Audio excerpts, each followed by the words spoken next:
शिव महापुराण की कथा इस कलिकाल में हम जीवों के लिए एक नाव की तरह है।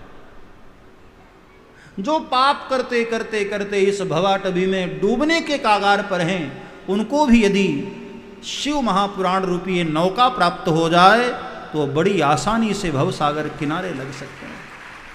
इस कथा को कैसे सुनना है वो भी विधि भी बताई गई। सबसे पहले तो शिव महापुराण सुनने के लिए कोई अच्छा महीना और अच्छा मुहूर्त चुनो। और दूसरी बात, कथा कहाँ हो यह स्थान का भी बड़ा महत्व होता है। यहाँ राम कथा के लिए, भागवत कथा के लिए, शिव कथा के लिए स्थान अच्छा हो। जहां कथा होती है वहीं सारे तीर्थ आ जाते हैं, सारी नदियां आ जाती हैं, सारे देवता विराजित हो जाते हैं। कथा श्रवण कराने वाले जो व्यास हैं उनके प्रति मन में अच्छा भाव होना चाहिए।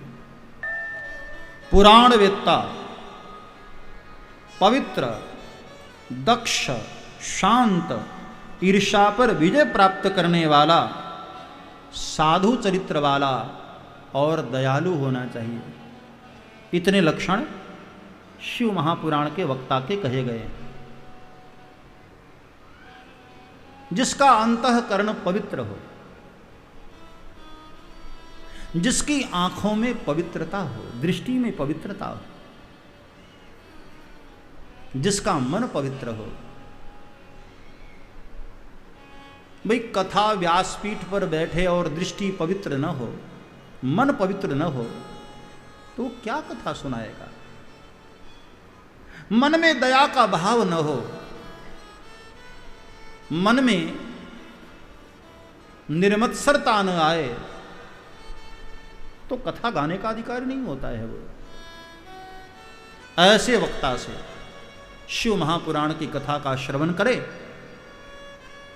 और देखो, जहां कथा हो वहां शिव जी का दरबार सजाना चाहिए,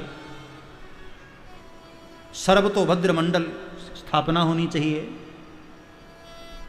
और नित्य षोडशोपचार से नवग्रहों की पूजा, चतुष्षष्ठी योगिनी की पूजा, वरुण देव कलश की पूजा और भगवान भोलेनाथ की पूजा होनी चाहिए। साथ में एक ब्राह्मण, 3 ब्राह्मण या 5 ब्राह्मण, 11 ब्राह्मण, जितना सामर्थ्य हो जजमान का उस अनुसार ब्राह्मण पाठ के लिए बिठाए और शिव जी के पंचाक्षर मंत्र का जाप होना चाहिए। जब तक कथा चले पंचाक्षर मंत्र का ब्राह्मण लोग जाप करें। हो सके तो शिव सहस्त्रनाम का पाठ कराएं साथ साथ में, और नित्य प्रति भाव श्रद्धा से, षोडशोपचार से, चतुष्षष्ठोपचार से, जैसा भाव हो यजमान का ऐसा शिव जी की पूजा हो। और जब तक कथा चले ध्यान देना, किसी से बातचीत न करे,